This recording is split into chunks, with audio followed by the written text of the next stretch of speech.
I think a green screen would be kind of fun though.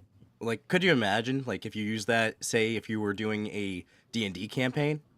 Oh Like, yeah, that'd be epic. yeah, Man, you're running Change your all the online scenery stuff behind and you. just I got one right here. yeah. you Why could don't set we the get it up? mood. We could be in the ocean right now. I have nothing to hang it up on. The ocean would be great for the upcoming One Piece campaign. I could be Yeah. DMing, and you could see the waves, and then I could set the weather to set the tone. You You could know? set it up better than I can with the sheets you got behind you already. Listen, I am a master of sheets. Like, linens, put those in you separate them from the other parts of your laundry. You get that, like, fabric softener, the dryer sheets. Good to go. Like, I've been hanging sheets up for podcasting stuff since I lived in public housing. And that was my first attempt at a podcast was the most ghetto thing you'd ever see. And I was very proud of how ghetto it looked. We've It's all installation seen as well. Yeah. We've all seen the ghetto recording setups, people's closets. Dude, I used to work at a hospital. I would take foam things from the hospital that they were throwing out because everything in a hospital is medical waste. So people would just like throw perfectly good stuff, like not even used once. Oh, well, it was in a room. You got to toss it now. And I'm like, hey, this foam right here would be really good. So, like, I had this stair railing, and I'd be stuffing all the foam in the little gaps in between. And it's just like, okay, there, that's soundproofing. And then I had a dog line, and I hung a sheet on that, then ran up the stairs and hooked the other end of the dog line to a closet door. Damn. If being a DM has taught you anything, it's improvisation. Is that how you say it? Absolutely. Like, Yeah, you need to know the velocity of a cow if it's like thrown in a honestly, trebuchet. I need to know all the logistics of cow trebuchets every day. It's very deeply important to me. Like, every time my players come up with something crazy, it's like, okay, hold on. I might have failed that one math class in high school, but math brain is kicking into full gear, people. We've all heard the famous force stacking, and it can be. For me, I love it. Like, I loved physics in school. That was one of my best subjects. My physics teacher was like traumatized when I was going off to art college. But I love it. I love it when those kind of topics come up in a game. It's like, okay, so I want to launch this cow. How far can it go? Like, if I'm sending it with this amount of force, I'm like, okay. Exactly. Drop the sleeves. Damage will they take? I think that is a great time to start the show. Oh, let's see if I hit the right button.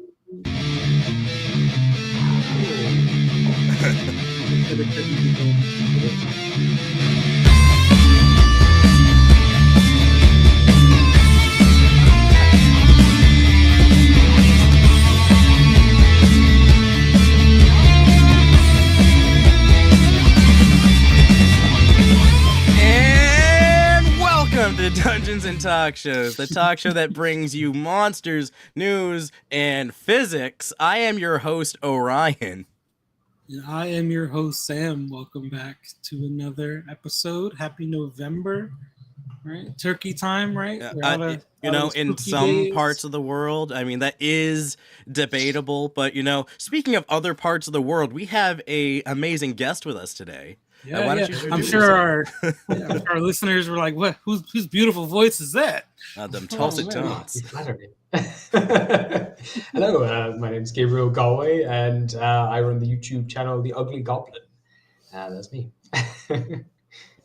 I'm in Finland as well. Speaking of other side of the world, I'm currently living in Finland. I'm an Irishman lost in northern Finland. That's me.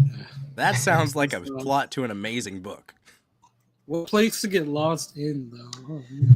Oh, lost in my partner's eyes. She dragged me over here. She's a siren, and I was like, yes, I will live in the Arctic wastes of northern Finland. Sounds good. A Viking siren, right there. That's all I think. Like you say Norway, I'm thinking big, strong Viking women, and I mean, what's more attractive than a woman that can kick your ass? Certainly try. I wonder if like the Scandinavian like Viking culture had sirens in there. Oh, they were sailors. They must have. Yeah, They What if got they it. had like their own kind of like, you know? Oh, they do. Nixies. So, like, Nixies, Nixies. yeah. I've heard of Nixies before, actually. Yeah, Ah, are they like yeah. heavy metal sirens? Then do they just? Sing heavy metal? That's so fucking awesome. Yeah, they were types of river mermen and mermaid who may lure men into drowning, like the Scandinavian type akin to the Celtic, Melsune, and similar to the Greek siren. Interesting. They were in the Spiderwick guidebook, I think. Oh yeah, I think they were. I don't know if you read. You know what? You're right. Yeah. Now that I think Yeah, about yeah. it, yeah, I remember that specifically. They're very similar to Kelpies as well, I think. We did an Kelpies are episode the on Irish Kelpies. equivalent. You did I do think I it. remember that. I think I heard that. Yeah. Kelpies. I haven't done one on sirens yet. They're cool. They're cool. That is something we need to tackle one of these days. All the sirens. It might be even a good Valentine Day episode. Oh like yeah. true. Very good idea. Who can resist the seductive allure of your girlfriend needing attention? Yeah. Not at all anything other than seductive. No. Of course not. We're wholesome in this podcast. Very We had much our so. obligatory horny episodes a few months ago. Can have a break and then come back to them. We need a real We did, big like- degenerate for that episode. Like, I don't know who we would find to maximize degeneracy, but trust and believe we got to. I mean, look, I did Arachne. That was one. We did Succubus, I think. Classic. Get Sam from Critical Role. Yeah, Yes, exactly. now that would be a guest. Oh man. I Speaking like the of Critical Role, sound I of watched that. their episode this week, and oh man, I don't want to give spoilers to anyone else who watches Critical Role, but I'm like, far behind. I'm pretty far behind. I started it my was a new. fun one. I started a job recently, so I'm going to be catching up. Apparently, Hey, now's the time. I'm adoring though Worlds Beyond Number. Brendan Lee Mulligan, Bria Iyengar, Lou Wilson, and Erica Ishii. The four of them have got a kind of podcast campaign on Spotify. It's so good. Oh, Nice. interesting. I've check always that been a out. big fan of Tabletop Escapades. I think it's one of those Yeah. lesser known ones, but it's just really good. They keep the party size small, and it kind of set the tone for me when it came to D&D podcasts, because when you have more than 4 players, like, you lost me. That's too many voices. Yeah, planning anything, and both the games and the plans in the games themselves just take up hours and hours of game time. But Yeah, it gets to be a lot. But speaking of a lot, I understand that your channel has been really blowing up lately. yeah, no, it's wild. I was just saying that it's. I think it was about a month ago. I was at about 200 followers, and I'm at 2,000. I've gained another 2,000 now in a month, which is Damn, it's really, really fast. Damn, let this man cook. Let's do the pod. got the No, sauce. it's wild. Yeah, it's really fun, and people are so nice. That's the thing as well. Like I had originally gotten a lot of the actually comments, especially I tried to do a like kind of spoof take on like how to break Baldur's Gate, but it was like everything was wrong in it. It just I think it made everyone angry, and I think that got But now people are so wholesome. It's like, oh wow, this is so good. Wow, this is so nice. I love your stuff. I'm like, oh my god, you guys are so nice. What the hell? Yeah, the people we've met have been so cool and so kind. Like they've all been, pretty supportive and are all pretty eager to work with us and just kind of hang out. Yeah, it means so much. Like I was expecting to be dealing with real tough comments through this whole thing, but it just warms my heart there. Where I'm like, hey, I actually really like what you do. I'm like, oh, thank you. Absolutely. Yeah. I think the community at large, for the most part, unless you dive into Reddit, big mistake going to Reddit. Yeah. What's your own fault? For the most part, the community is pretty supportive. But like Yeah. as soon as you get into those Reddit comments, it's like, your DM didn't agree with what you had in mind for your character. You should leave that campaign right now. Yeah, I used to play like competitive Yu-Gi-Oh, and God, it was cutthroat. Like when I first showed up, like my very first tournament, I was torn to shreds by people. Just like, you haven't even got card sleeves. What the hell, bro? I was like, I'm sorry, I don't know what it. And like because it's a competitive game, everyone is a little more competitive in that way. But with D&D, it's a collaborative game. So when I started going to like AL, and everyone was like dads there, and they were all just so wholesome and like welcoming. I was like, oh my God, this is so much better. It why really haven't we is doing like this? that. I mean, some of the most wholesome people I know I've met through the hobby. Yeah, all my friends, just all my best friends are from D&D. Honestly, that's how you build them deep connections. I mean, what's bigger than the intimacy that comes from sharing a imagination together? I mean, that really is like it's a mind meld of an experience, because it's not enough for you to play pretend on your own. No, you got other people playing pretend with you. And I think that's how theater kids kind of develop those deep bonds in high school, you know? Mm-hmm. Yeah, I mean, it's essentially like you're, creating like a trauma bond. Experience. Yeah, you're living out the experience as well. That's the other side of it. Like when you talk about the games, you're not like, you remember when your character did that? You're like, no, remember when we killed the dragon? That was epic. And then I threw my sword to you, and you like caught it. And so when you remember it, it's a core memory. It's like you were in that moment, and you went through these really intense things together. Just exactly. Like when we talk about campaign finds its roots in the wargaming history of the hobby. And what is stronger than the bonds of brothers in arms, Yeah, I mean, very true. Yeah. It's like, hey, I had this old D&D buddy back in the day. He's like, we haven't talked in years. You meet up for the first time, and it's like as if nothing has changed. Mm-hmm. Yeah. I can't wait to have kids one day and be able to tell them about all these like crazy things I've done with my friends, and they're like, "Whoa, really?" And then what did the illithid do? I'm like, you don't want to know. How we survived like the movie 2012. It's wild with kids. Oh, this really happened, man. I let my daughter play D&D, and her first session, she's like, "Okay, I'm gonna climb up in the tree. Okay, and for this, I'm gonna jump on the back of this baby dragon, and I'm gonna stab it in the neck and just shank it." And I'm just like, "Damn, you're 5. Calm down." Oh yeah. Yeah, you see other sides of the kids when they play D&D. It's intense. I can see it being they up such the a good ante, way dude. for like kids to just kind of like be kids. Yeah.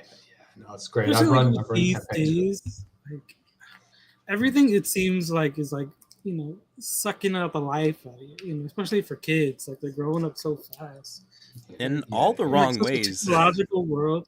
Yeah, they got a screen, in their face, and they're not paying attention to the world around them, but they're like suffocating their imagination with social media. Like it's crazy.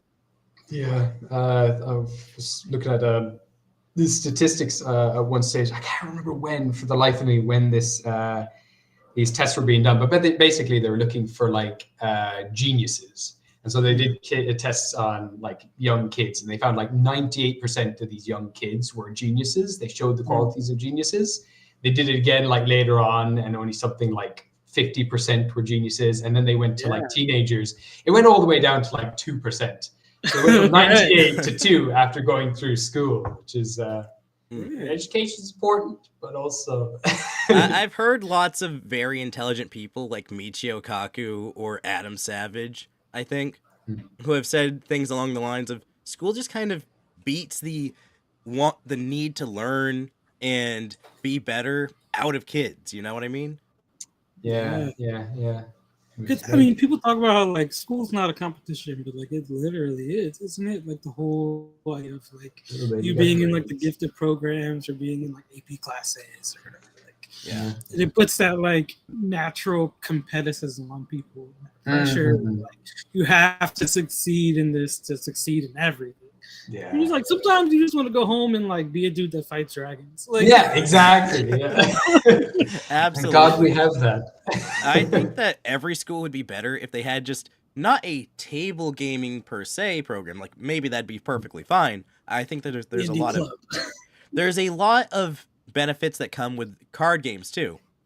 But if every school had a table gaming club that had some D&D, or something of the like, and like some card games or whatever, we'd be a lot better off as a society because all these kids are able to compartmentalize and imagine being in different situations. That is straight simulation, you know? Yeah, a lot of people are lacking that perspective. Like, and I feel like D&D specifically is like, not only are you living in like the perspective you've created, like you're forced to experience everyone else's perspective. You've got to take everyone else into consideration when you do things in D&D. It's not a solo thing, and so many things in life are like they put you on the one track. You're doing your thing, and that's it. It doesn't affect anyone else. But it's I love just collaborative games. I love improvised games, board games in general. Just any kind of game is my favorite way to get to know people, because like all the walls come down. You see like who people really are when you play games with them. It's my favorite way to socialize. I absolutely agree.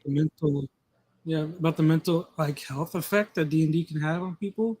And so I mean, especially for kids, like get your kids into tabletop games or role-playing games in general. Like it's fantastic. It's good for bonding. But one thing that I find that a underutilized tool is that a lot of people think that, like, say in the political sphere, for example, that they can't really agree on things or get along.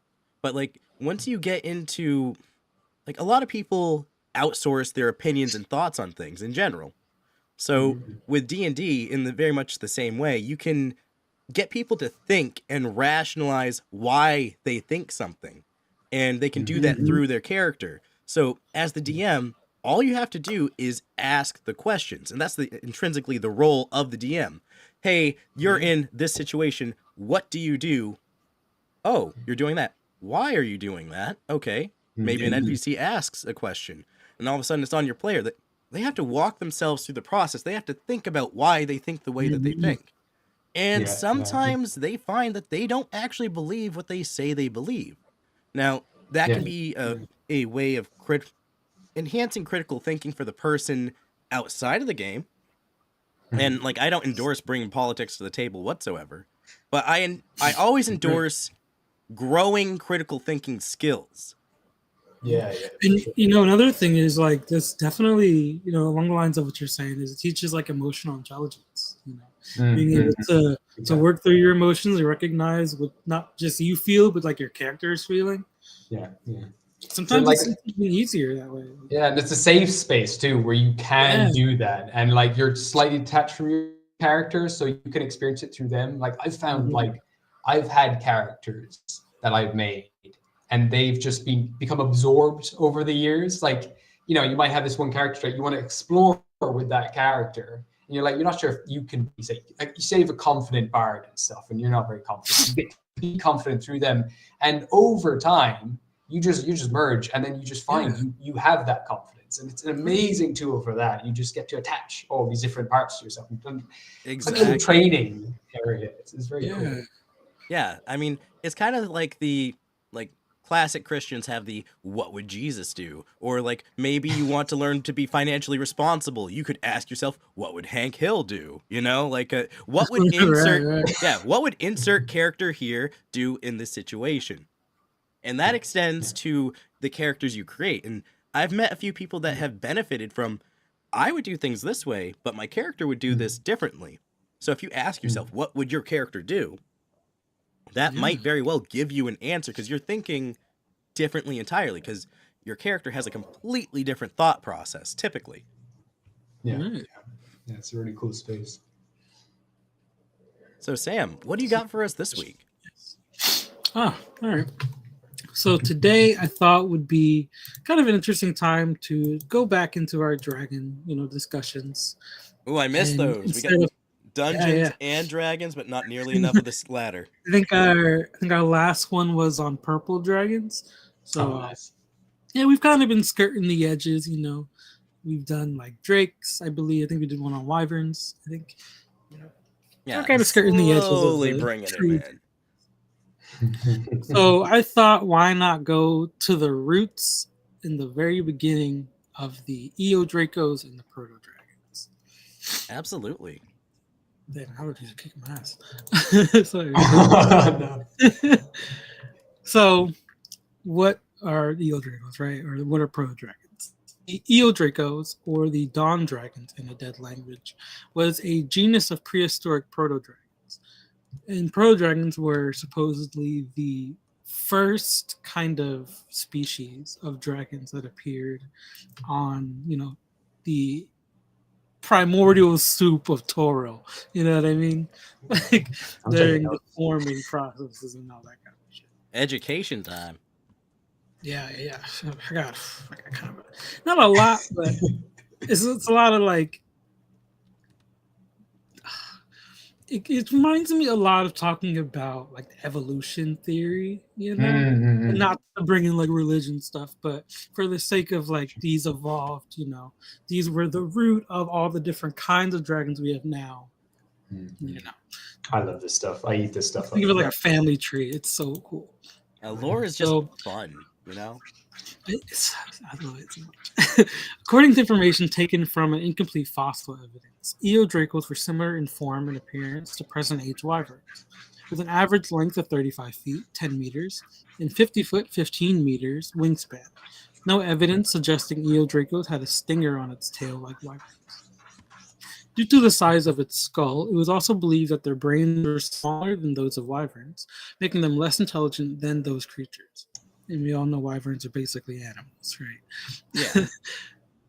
But they were larger than that of dinosaurs, so maybe making them a little bit more, a little bit more cunning, but not exactly intelligent. It was believed by the scholars from Candlekeep that proto dragons were related to the prehistoric dinosaurs, and it was speculated that maybe they were a divergent offshoot. The first known proto dragons were believed to be the Eo Dracos, wyvern-like creatures considered non-intelligent but more cunning than normal animals. Eo Dracos were able to survive the cataclysm that destroyed most of the dinosaur species, believed by most to be the Tearfall, which is, I believe, was essentially like, the dinosaur extinction with like a meteor or something like that, but worse. Much worse. How do you get worse? If you want to take out a bunch of dragons, you gotta have something bigger than a meteor. Like, the planet got like obliterated, and they kill the horseshoe crabs too, because those motherfuckers survive all kinds of shit. Like, it's pretty crazy. I tried to like go back. I was like, okay, so what's the Tearfall? Then I was like, so what the hell is this? The Days of Thunder? What the the Days of Thunder? It was a rabbit hole like no other. That's so interesting. My homebrew world is called Gostar, but it was originally called a God's Tear or God's Tear, so it's kind of cool. I'm like, oh yeah, I totally meant to make that matchup there. That's interesting. So a lot of these scholars believe that after the Tearfall, it created a situation where the proto dragons had to rapidly evolve over a few thousand years. They were kind of forced to exist within this like chaotic, like gods, primordials are going crazy, like you know what I mean. Right. So fossil evidence also suggested the existence of winged multi-headed proto dragons, and believed many of those were the ancestors of hydras and other multi-headed reptiles. I'll buy into that. Yeah. So they believe that the evolution that spanned these thousands of years spawned a lot of the proto-draconic species, such as wyverns, drakes, and pseudo-dragons. So looking at I think I can send you this picture, actually, if you want to put it up on the thing. All right. Give me a second. Yeah. Apologize if you were scratching there earlier. I've got a restless puppy running around. It could be a whole lot worse. Family tree. I'll give you like a visual. Oh wow, that's cool. So looking at the top, we have the Eo Draco here, and then we have the multi-headed dragons, believed to be the Hydra descendants, wyverns, fairy dragons, pseudo dragons, and drakes. And then we get into the metallic and the chromatic kind of histories, starting with the Igni Draco, which is, I believe, was kind of just like a larger and a little more intelligent version of the Eo Draco. And then they kind of started to take on the specific characteristics with the Feral Dracos and then Infisi Dracos, with the Feral becoming the metallic, the chromatics. Cool. Which is, I think, is really cool. The Pharaoh Draco. This one's fucking sick. That's dope.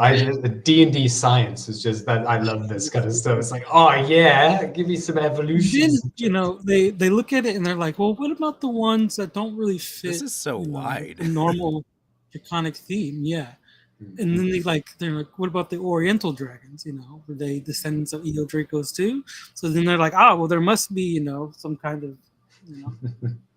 link. So they have the Eo Draco Orientalis, which I think are really cool. Those are the long serpentine, like Chinese dragons. Yeah, this really makes a lot of sense when you look at it. Yeah. And I like when you look at it, you look at the Eo Draco line, you go down to like the Drakes. It makes sense why they're kind of like in their own little tree, because they're not true dragons like the Igni Draco line. I kind of like the Pharaoh dragon, like the Pharaoh Draco. Because that makes me think like Pharaoh magnetic. So it's like, could these dragons have magnetic abilities? Magneto dragons? Or am I in danger? That's like some latent power that they've had all this time. Like you get all these Magneto dragons going around. Oh God. That shit's good. Write that down. I'm writing it down already.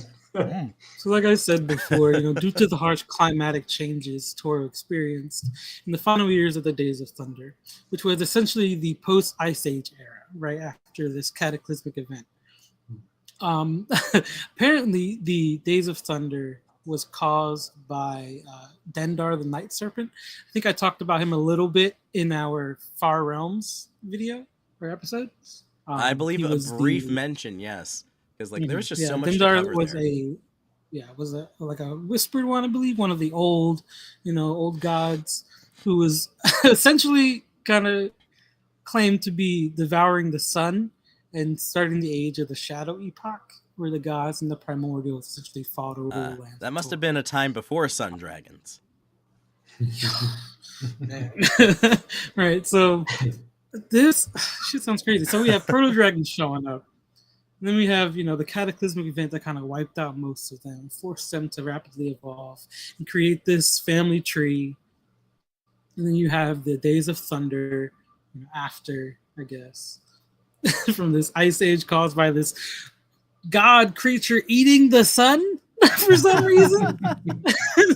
And the gods and primordials are like, oh, free real estate. Real estate. That's crazy. Like what the hell? The way some creatures have to like adapt to like super intense environments. Like this is why dragons are as strong as they are. Right, They survived all of this. I think that's kind of the point there too. Only the fittest survive. Why they had to like rapidly that. change. Why there's so many. Why they're able to gain so much power. It's interesting. So scholars theorize the Eo Dracos rapidly evolved into two main genera, one of which was fairly similar in nature with dinosaurs and believed to be extinct. Other named the Igni Draco, like I said earlier, that had the ability to breathe out blasts of fire. It was also believed the Igni Dracos were actually intelligent and self-aware creatures. Some scholars attributed to them the creation of the Draconic language. Although scholars were unsure how and why it happened, it was believed that the Igni Dracos evolved further into another two genera, Infisi Draco, believed to be the ancestors of chromatic dragons, and the Pharaoh Draco, believed to be the ancestors of metallic dragons. Both genera continued to undergo processes of rapid evolution until they evolved into the members of species known as the true dragons. The true dragons. Yeah. And last but not least here, apparently there's some controversy with this theory of, like I said a little bit earlier, the evolution, And this kind of sparked, the idea in my mind, kind of unlocked the memory when I was a kid of watching one of these, History Channel shows about dragons and them being like, what if dinosaurs are just dragons? And I remember being a kid and I loved dragons. Dude, I had one of those big books, like the dragon lore. I could tell you, everything about them. It was awesome. The Dragonology book. Yeah, absolutely. Yeah, the one they sell at the book fair. The gemstone on the front. Yeah, I loved them. And I think about that all the time, and I'm like, they're always learning more things about dinosaurs. Like now they're feathers, and now they have hollow bones and shit like that. They were bigger dogs. What if they were dragons? You know what I mean? Like, who would really know? I mean, they're like in every culture all over the world. It's like there's got to be something there. Yeah. And you know what they find? Like, don't tell the Smithsonian, but they find bones of giants and shit, right? And like, especially in Ireland and like the Scotland areas, they find them all the time. Right. I heard they found a bunch in like the far out in the west, like Death Valley area. Yeah.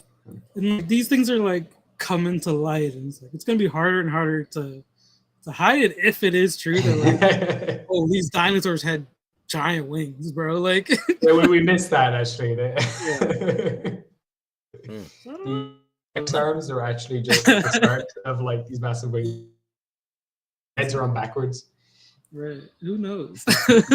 I like to imagine it was just some madman just taking Da Vinci style wings and just strapping them to these giant ass lizards.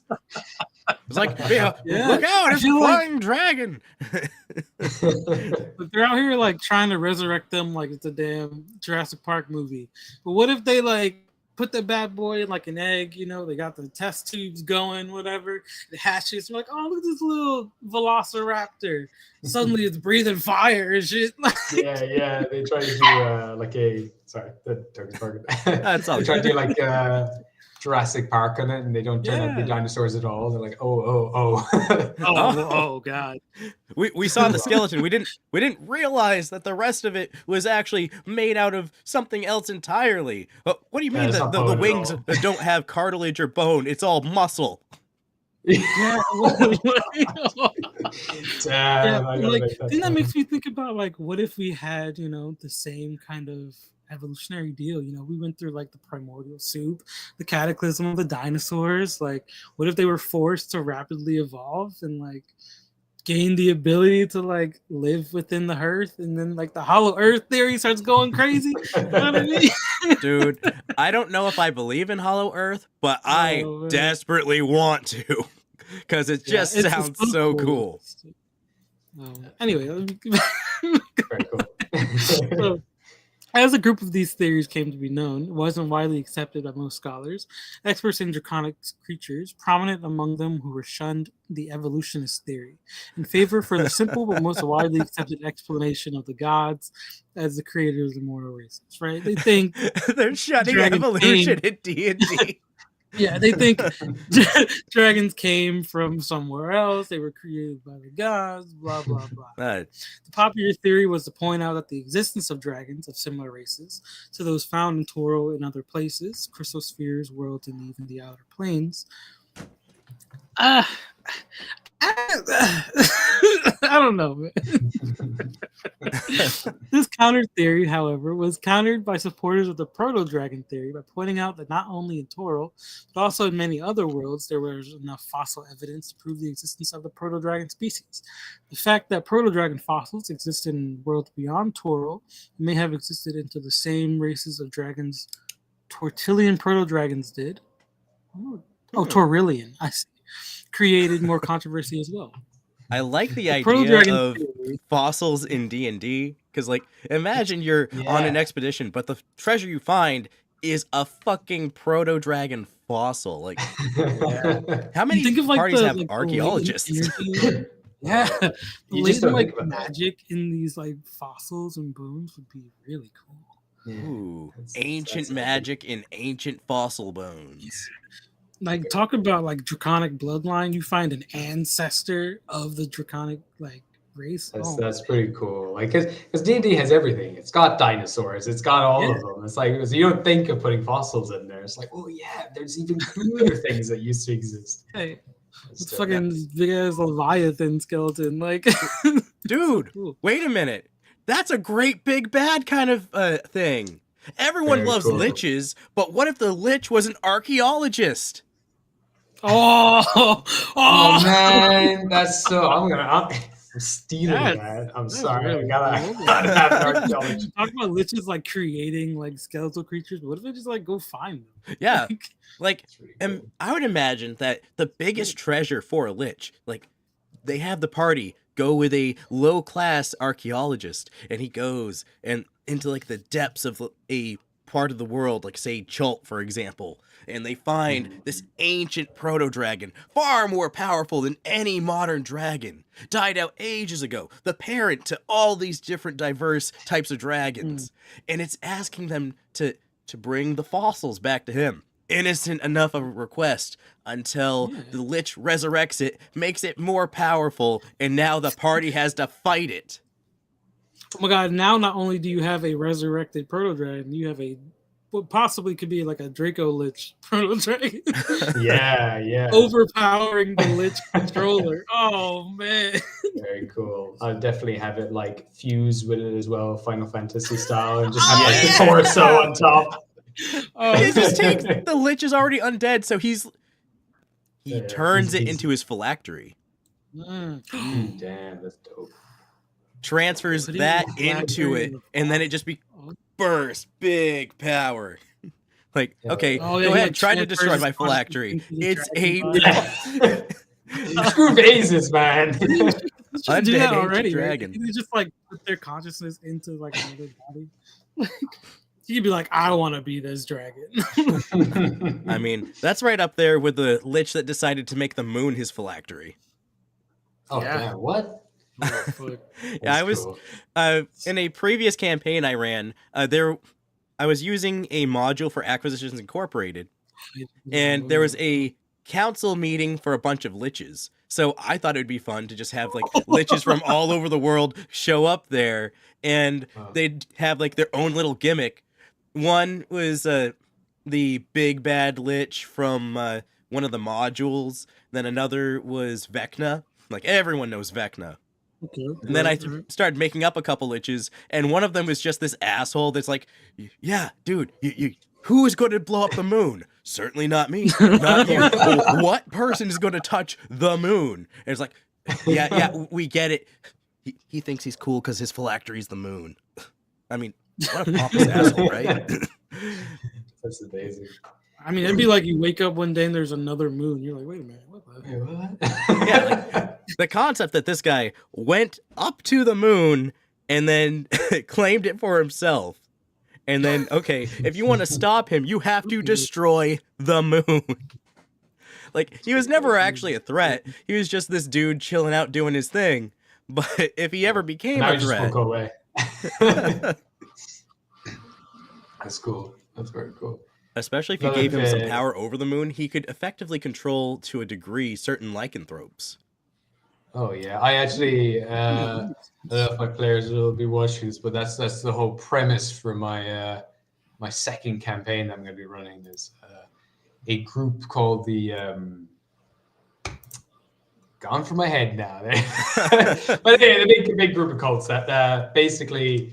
they're called the Red Parade, and they hate lycanthropes and all that kind of stuff, and they think all that stuff is like they're all magic and all that's nasty. So they want to take control of the moon so that they can get rid of all those kind of people. I like it. Sounds pretty awesome. It'd be hilarious. Like, okay, we got to control the moon. Oh, sorry. Someone else already beat us to it. It's this flag. Property of Mr. Lich. Yeah, there's just a little flag. Don't touch. I licked it. It's mine. I was just going to say I licked it. I liched it. It's mine. Yeah, that's pretty much all I have for today. Cool. There's one last thing is the proto-dragon theory also apparently had many inconsistencies and didn't cover the origins of draconic species unrelated to the chromatic and metallic dragons. And there were some apologists of the proto-dragon theory that even went as far as to speculate without any kind of proof the existence of more species, such as the Eodraco orientalis, like I said before. In an attempt to explain the existence of the draconic species not covered by the main proto-dragon theory.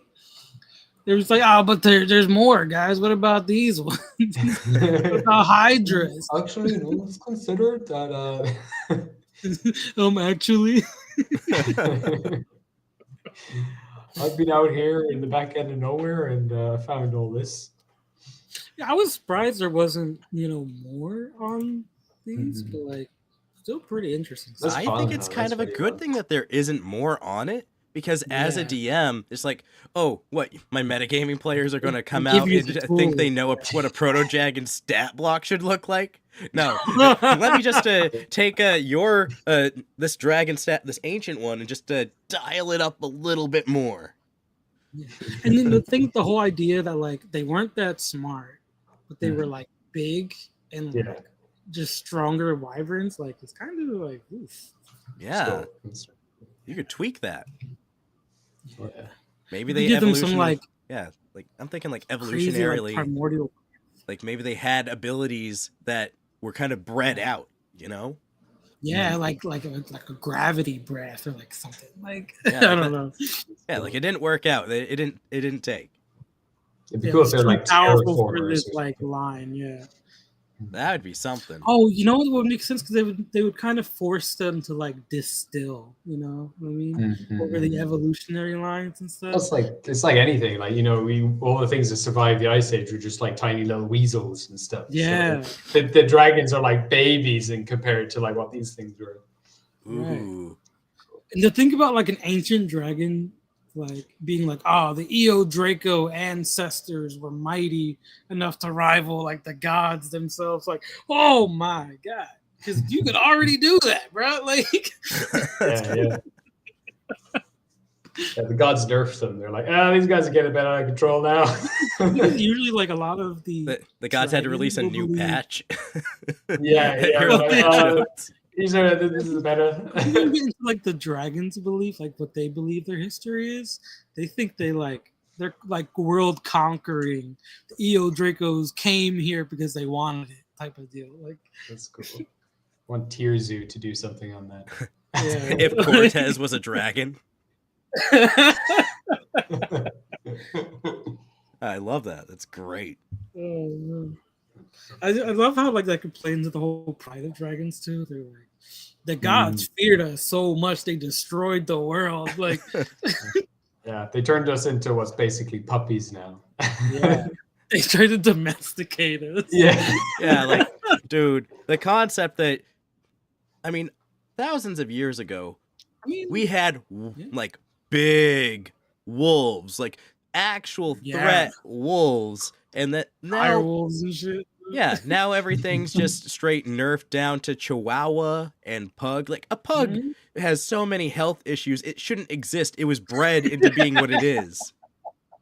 I mean, that's essentially what, pseudo dragons and like drakes and fairy dragons are. They're like the puppies of dragons. That would be a cool plot if a dragon realizes like they're actually not all that. Like they are like puppies compared to what they used to be, and they want to bring back dragons to the original form.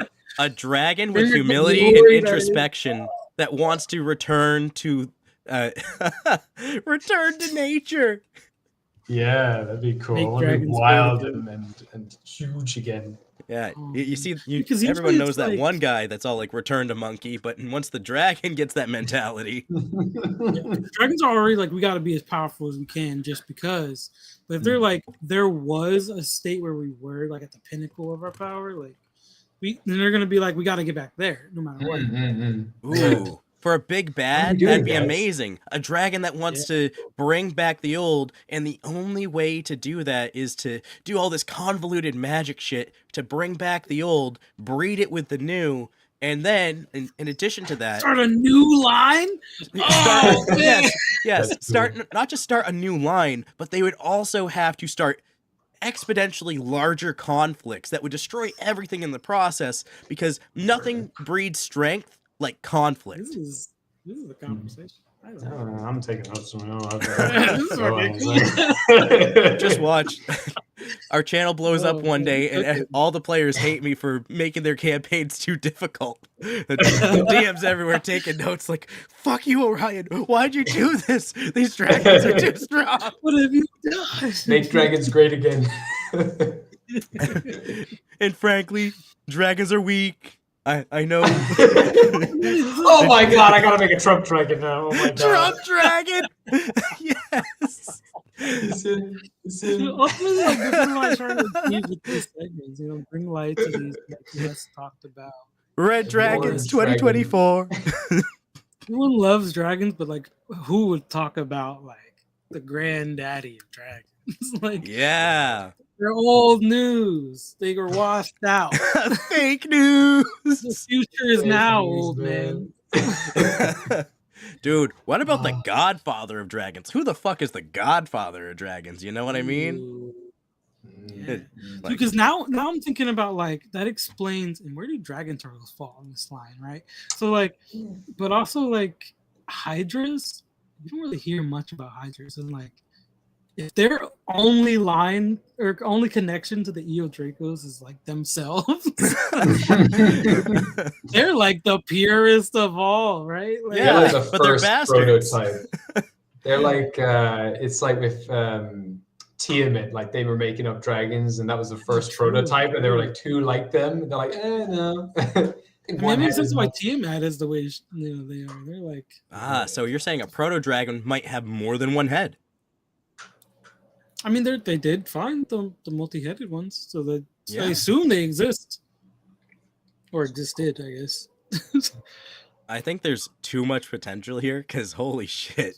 Every time we come up with an idea just based off what you're saying, it's escalating, and the audience is going to be scared to be in the next campaign. I tell you that. You guys are cooking live, guys. DMs best be handing out those anti-dragon swords, the +5 or something. But look, now you get to make, you know, a fucking proto dragon blade. Like, make your players as powerful as you can, and then you can do whatever. You can do all this cool stuff. Ooh, proto dragon fossils carved out to be like a anti-dragon warhammer. You have to defeat them with their own power. Go full monster hunter. Nice. So I love the idea of like finding like fossils, like we said earlier, like more commonly. She's been like, you find like undescriptive bones. You know what I mean? Like you're not really sure what it could be. Or like these bones are radiating an odd source of magic you haven't seen before. I bet you could do that with other things too, like say an aboleth. Oh god. What if you consumed an aboleth fossil? Become aberration. You start growing extra limbs and tentacles. Yeah, you're just like. Wait, Grim Hollow has rules for that, actually. Basically, yeah. You can become an aberration, yeah. Nice, that's dope. That is. Awesome. Oh, yeah. Normally, I would say go for the IRL fight score, but this is just a nope. Yeah, this is less of like creature specific and more like, you know. We always kind of do it like this for our dragon episodes. There's no fighting. It's a dragon. It's a Unless dragon. when we do the like the proto dragon episode, or not the proto, right? The pseudo dragon episode, I guess. Who would hurt a pseudo dragon? Yeah, it's like I'll maybe take trying a to drink. strangle a cat. You know, like who strangles a cat other than that psychopath down the trailer park? Like, ain't Drakes nobody are basically regular doing dragon that. wolves. So like, Damn. I love drakes. Dire dragon. Yeah, that's cool. I like the concept of a dire dragon. Like, holy shit. Bones coming out of all over. Oh, Because so like they're the elements that they control are also unstable. So like there's like jets of fire shooting out of them as well. Oh God, now I'm just thinking of like. See, this goes back to what I was saying before the show. He's over in Finland, and like they got more metal bands than any other countries in the world. Like all those Norwegian countries. So it's like he's just got it's being infused into his imagination here. The most metal fucking dragon. Realizing. Have you guys heard about I think I might have mentioned it a little bit before, but like, have you guys heard about the stuff that's like they're finding in the melted ices of like Antarctica and stuff? Dude, I am hyped for whatever they find because while everyone else is like, oh no, global warming, I'm just like, Antarctica needs to melt. I have to know. mean, they're already finding like old viruses and fossils and shit.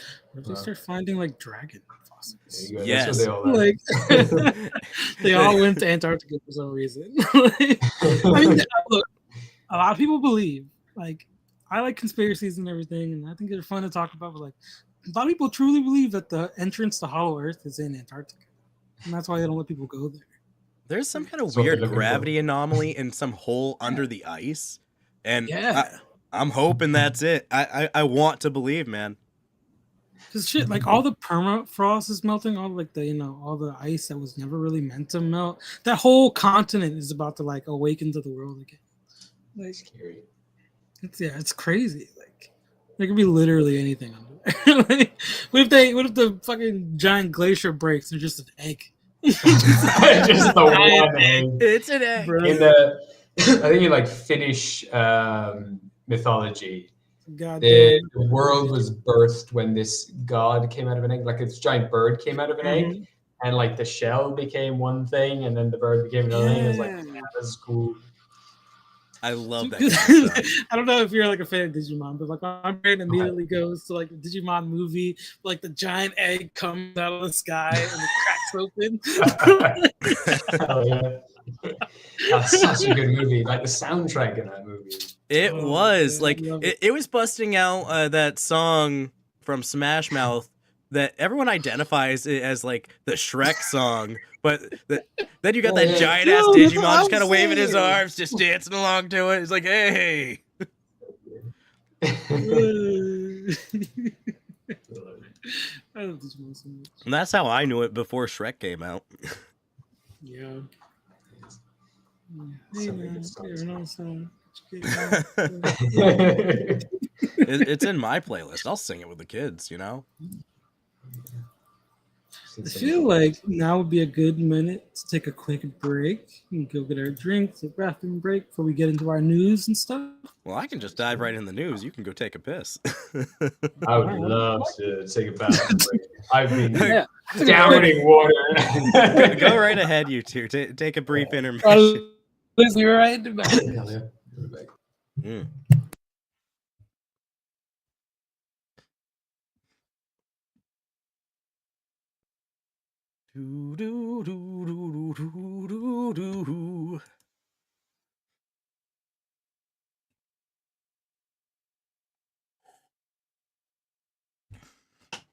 Brief intermission.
All right, just waiting for Sam and Goblin, and we'll be good to go.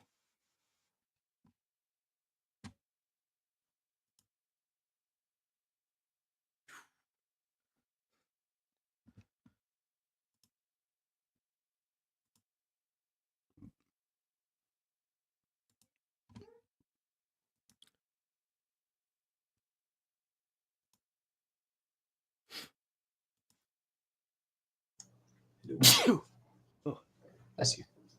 Ah, thank you. Tight. Oh. It has been a day for me. Oh, dang. I was when walking through the snow today, like getting food here sometimes is like going out into the wild and going hunting or something. Yeah, you got to trek through snow to get to the shop at the moment. And, I feel that. Like, I live in Maine, which is one of the more northern states in America, and it's just like Hmm. we've already had snow. Like we still got some snow on the ground right now, actually. Gross. I will not be a snow apologist. We have a couple of feet of snow at the moment. It's just wild. Oh, that And, is like we don't even like we got some scattered around, but it's not that much. Yeah, it's come very early here. It's just white everywhere. It's crazy. But you know, I went off. There's like a bunch of things on sale. Like there's like a big 5 kg bag of potatoes for like €2. It's like, well, I gotta get that. And That's then actually there's a like really all good these- deal. Like This is crazy. I was like, fuck, I gotta get that. But if I had like 20 kg, 30, 40 kg of stuff dragging back with me, like the biggest workout I've had in a while. I about going back to imagine. All in Like, one trip, I hope. yeah, thank God. Yeah. well, it'd be a shot to your pride if you did it in multiple trips. I'll say that. Oh God, yeah, that'd be rough. Nobody on our show is taking multiple trips when they're shopping. I'd be kicked off immediately. God damn it, Fenn, scrap the episode. It's not worth it. Now, that's about as close to a rite of passage as modern men have. When you're a teenager, at some point you're helping out or taking care of groceries, bringing them into the house, and you realize it's all the groceries or nothing. And in that moment, Something in your brain. you are a man. My fingers with the with the plastic of the bags are like getting thin and like they're just guillotine them. Yeah. Must endure. There's not much left for a rite of passage for modern men. Like women, they got rite of passages all day. Quinceañeras, Sweet 16, Bat Mitzvah. Sure, Jewish boys get their Bar Mitzvah. Sure. But what do the rest of us get? We get, carrying groceries into the house. Shave your beard. Or shave. That's about it. That's where it stops. I'm clearly a man who shaves.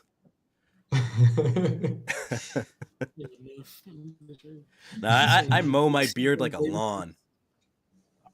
You do got a nice goatee going. Yeah, it's nice shape. Thank you. You'd fit right here in Finland. It's like that's the classic Yeah. beard here in Finland. I just don't look right without it, It's just That shit. my daughter says I'm ugly if I don't have facial hair. Just outright. I love that. Kids are cold. They are. My brother was the worst for it when he was a kid. He'd pass by somebody, he'd be out shopping, and he'd be like, "Why is she wearing such a stupid hat?" It's like, well, yeah, okay. I mean, I can't argue with you here. But your hat is a bit funny, but like, just don't say it like that, I guess. Kids are cool. Absolutely. Brutal. But my kid's gonna be cold and dangerous because, like, I set up a bunch of targets right next to the house, and I bought a slingshot the other day. They actually had to card me for the ammo for it because, like, I had to get carded for a thing of marbles. Yeah, deadly. It's like if I had gone into the toy section and just bought a bag of marbles, I don't think I would have been carded. Go to your local park and pick up a handful of rocks. Well, I got plenty of pebbles on the side of the house. I just wanted like some consistent ammo because, like, if you're going to use a slingshot or a sling, having regular consistent ammo to practice your shots with is good. But also, Clearly, you use, should like, have what gone to Home Depot and bought a bag of 2,000 ball bearings. That's pretty solid. I've heard of people with a sling using lead shot. Where it's just like, okay, you got like a Oh my god! Yeah. Like, dude, I've been researching slings, and like, there's this guy on YouTube, absolutely ripped, jacked guy. Like, he does all of his videos shirtless, and it's just like, okay, what? Naturally. Like, you telling me that if I whip out a war bow and a sling and just start hacking away at armor, I can be as jacked as this guy? Because, like, dude is chiseled. But from the research I've done, slings are just as deadly and can get a further range than a bow, which is mind-boggling. There's actually a type of sling where it's just like a staff with your little rope sling on the end, and you just like cool. bam, like you get all that leverage. The dog ball have toys. Ones where like you essentially have like a sling, but it fires like a bolt instead. Okay. Yeah, that's a thing too. Nice. There's also those javelins where they have a rope, right? And it's basically a sling javelin. You don't see enough of these things in D&D. Cool. Yeah. That's I think I know what you're talking about. You use them to put spin on the javelin. What the fuck? Hey, yo. Well, yeah, it's like in the NFL where people take a football and like you get a perfect spiral and it goes better. You know? You've got like a Gurren Lagann piercing shot. Yes, like it gives you more penetrating power. Drill to pierce the heavens, man. I think that in regular D&D, people need to put more respect on the sling. First off, a D4 damage? Yeah, sure. But like do that for a light sling, a heavy sling? Like, dude, you're whipping around some heavy ammo that can just cave a man's skull in with a single shot, even if they're wearing a iron helmet or whatever. I'm sure we've all seen Deadliest Warrior though, but because we know what like a rock will do to some decent armor. Yeah, it's wild, dude. Put some respect on slings. Yeah, I like the idea of the D4 being like the base damage, and then whatever ammunition you start using that adds other dice or whatever. Ooh, I like that. Especially One Piece campaign. Well, I was thinking of if you use things like, say, you put a bunch of ball bearings in like a little sack, and then you sling that, and boom, they spread everywhere. Yeah. Alchemist fire in like a tiny bottle, boom. Get the impact plus alchemist fire. There you go, yeah.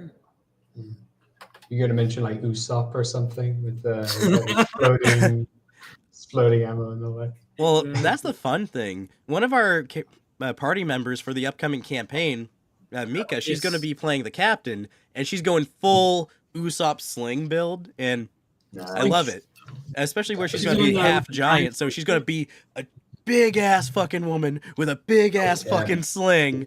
Like, dang. She'll probably just slap in a cannonball and be like, fuck you. So if you give Goliath the sling instead of David, he's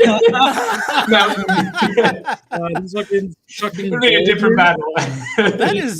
That is enough to sink a ship, I would say. Like if David could take down Goliath with a D4 sling, imagine what Goliath could do with a D10 sling.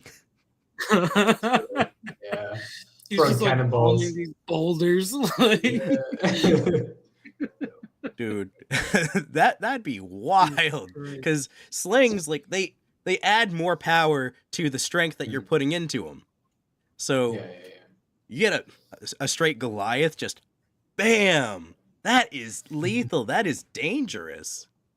That's why I always think like wormholes, not wormholes. The flails are cool. Like yeah. Because you're getting that centripetal force. Yeah, one of my friends is specializing in like a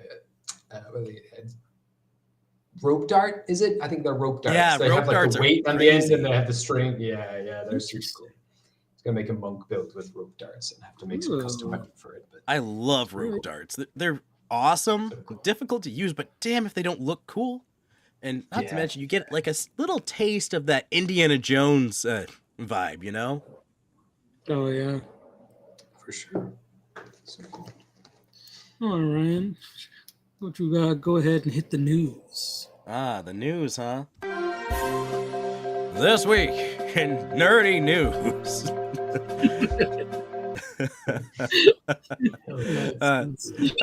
That gets me every time.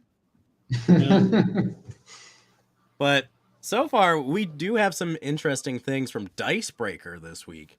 Starting off, we got Baldur's Gate and Knights of the Old Republic lead developer releases a hellish D&D adventure for charity. So this happened earlier this week. Yeah, all proceeds of James Olin and Adrian, I'm going to butcher this because I don't know Russian, Tchaikovsky? Yeah, Tchaikovsky's? Sounds good to me. Tchaikovsky's. Chain of Asmodeus. Yeah, I can say Asmodeus. Will support Extra Life. Extra Life. Is that like a nerdy camp? That's the charity, is it? yeah, that's a charity. Oh, it's a Children's Miracle Network thing. Yes. Yeah. Okay, that's cool. I like when people use their hobby to support children. I as a parent, actually just as a fucking person, I like when kids don't die. So yeah, good on you guys. I love that. Yeah, man, that's awesome. So they put a book together and co-authored it, set in the 9 hells, and all proceeds are being donated to the Children's Miracle Network Hospital via the Extra Life charity. Okay, so Extra Life is just like a nerdy intermediary. Okay, that's cool. Cool. And both of those games, Baldur's Gate and Knights of the Old Republic, are fantastic. Like, my dad is big into Knights of the Old Republic. Let's see. Skimming. But, yeah, that's awesome. And it's selling for $4,000. Okay, so it's available on Dungeon Masters Guild for about $29.99 US. And soul. And it's a print-on-demand thing, so if anyone's interested in supporting children not dying, please donate. What kind of person are you, huh? Would you buy a book and add it to your D&D collection if it meant a kid could learn to play D&D one day by living long enough to roll dice? I don't think advertise like Sarah McLachlan anymore. Come on. Okay, I think I'd be more on board if these children learn to suffer from... We swap their illness for crippling dice addiction. They will suffer from dice gone. Oh, yeah. I was like, where's this going? This is getting... Great. That's safe. Yeah, just going there for a second. Yeah, got the redirect. I think they should suffer more. And you know what? Nah, actually, they should have worse to do. You know what? Fuck these kids. Lifelong addiction to dice. okay. Next up, we got Dungeons and Dragons wants its 2024 rule books to stay relevant and compatible for another decade. Good fucking luck, Wizards of the Coast. Like, holy shit, y'all have been screwing the pooch this year. You got I don't even know where to start with that. Dude, where do you start with that? They want their stuff to stay relevant and compatible. Cool. Great business model. How about you just not fuck up? Go to your marketing team. Fire all of them. Like, I mean, essentially, like, it's the players, right, and the DMs that are, like, keeping them relevant. It's like, they don't really have to do anything. Yeah, that's true. And fifth edition is great for that specifically. It's so simple that you can mod it so easily. Yeah. So, I mean, like, to them, this is very possible. You know what I mean? Yeah. I think their best bet would be to, instead of letting all these things get straight crowdfunded, now, I love crowdfunding, but if they got on the ground and made offers to these Kickstarter people and try to pay them out better than their projected stuff, you know? Mm-hmm. That would be the smart play. Like, like homebrew creators or something. What they need to do is start, like you said, start backing the small-time creators, because these are the people making for your hobby.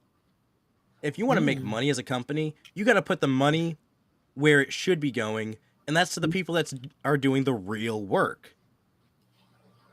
Like, not to say, they probably aren't doing, work in those offices. They probably are, but let's just face it. The passion... They're not pumping out a homebrew every day, you know what I mean? Like, yeah. Like, Amethyst Dragon, had him on the show a couple times. Man of over 1,500 homebrews. That's a lot of homebrew. Damn, that is a lot. Holy crap. That's insane.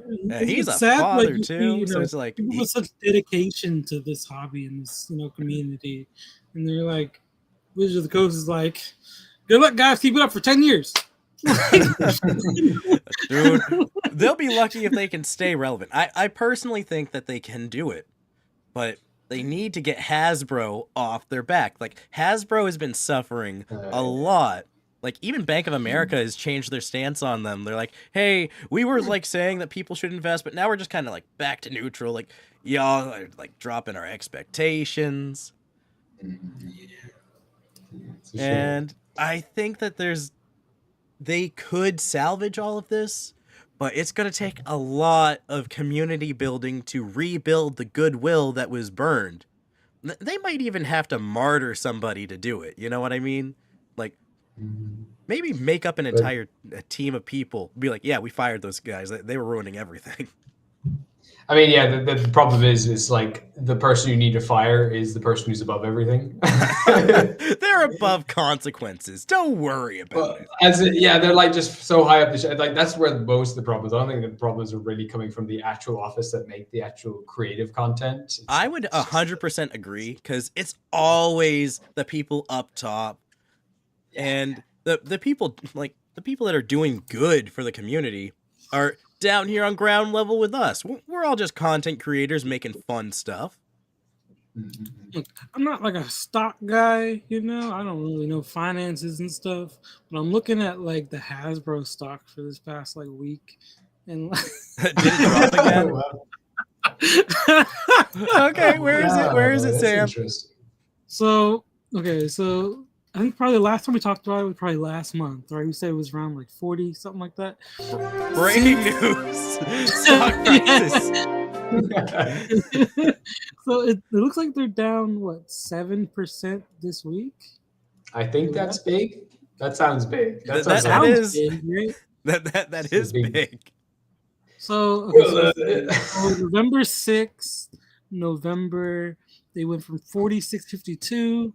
Oh, holy shit, dude. When we last checked, it was in the 50s, like 56. Yeah, now they're at 43.11. Dude, the possibility of us buying Hasbro out as a community, if everyone comes together, it's getting closer. If everyone in the audience has $40.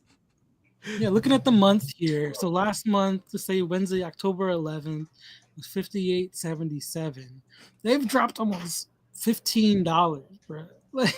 Wait, Sam, is it a criminal act if I tell everybody in our audience and the Twitters to just boycott Wizards and Hasbro so that we can buy them out? Is that criminal? Am I liable if that happens? I was looking at. So I'm not a legalese. I'm not a lawyer. So someone let me know. But in the meantime, we do have one last bit of news from Dicebreaker. ChatGPT will soon let an AI teach you board game rules. Now, dude, ChatGPT is going to teach me how to D&D. Sorry, I was looking at the one last thing, just to like really give you an idea of like how bad they're fucking up.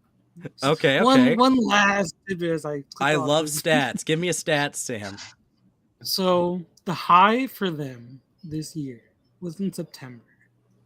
It looks was like maybe like a 72. 90 something is like their highest. They've almost dropped by half. Yeah, minus 32.1% from last year. They'll probably jump up a little bit because December is coming up and like that's gift giving season. So that's going to be right now is supposed to be about their best time of year for the next 6 weeks. I know that. Keep an eye on this I know their like big Christmas thing that they seem to have released, which is the Deck of Many Things. Like it's not getting good reception, which is unfortunate as well because it's just so much. Like costs so much as well. Not to mention, like so many people have like covered that as third-party content creators months in advance and have done better. So kind of late to the show, Wizards. Like you might have been working on this in the background for a couple years, but that ain't it. Sorry, go ahead and finish. Sorry.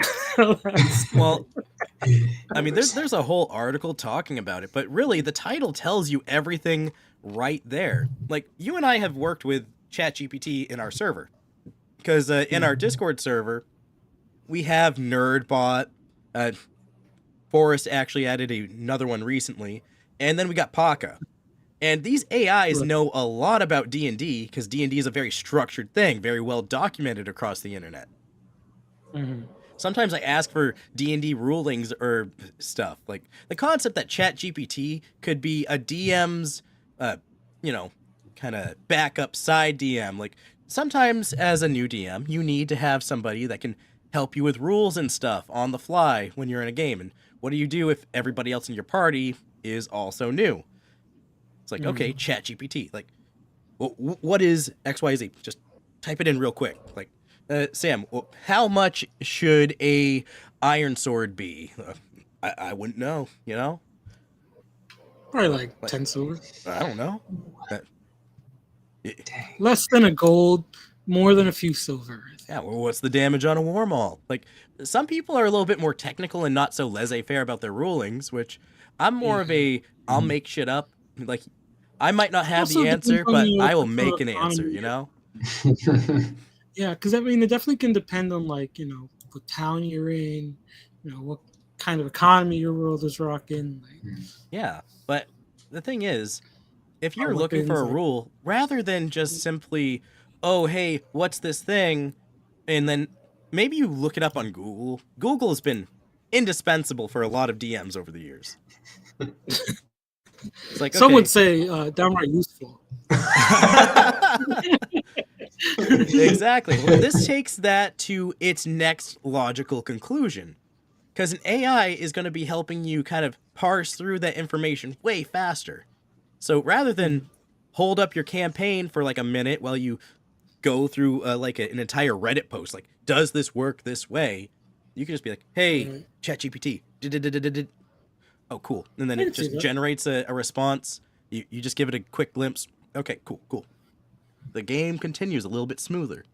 We could increase efficiency by 20% because I said 20%.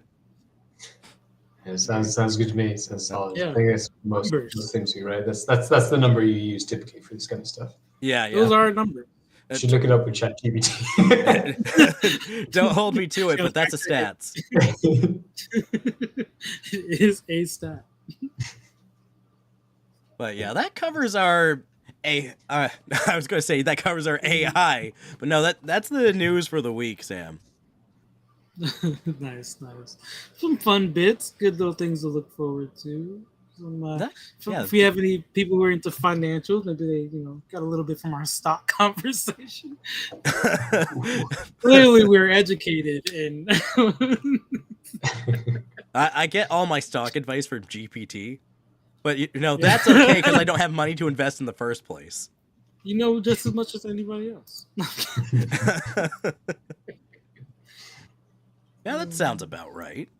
Except I do know that Wizards is falling apart because Hasbro's falling apart. So,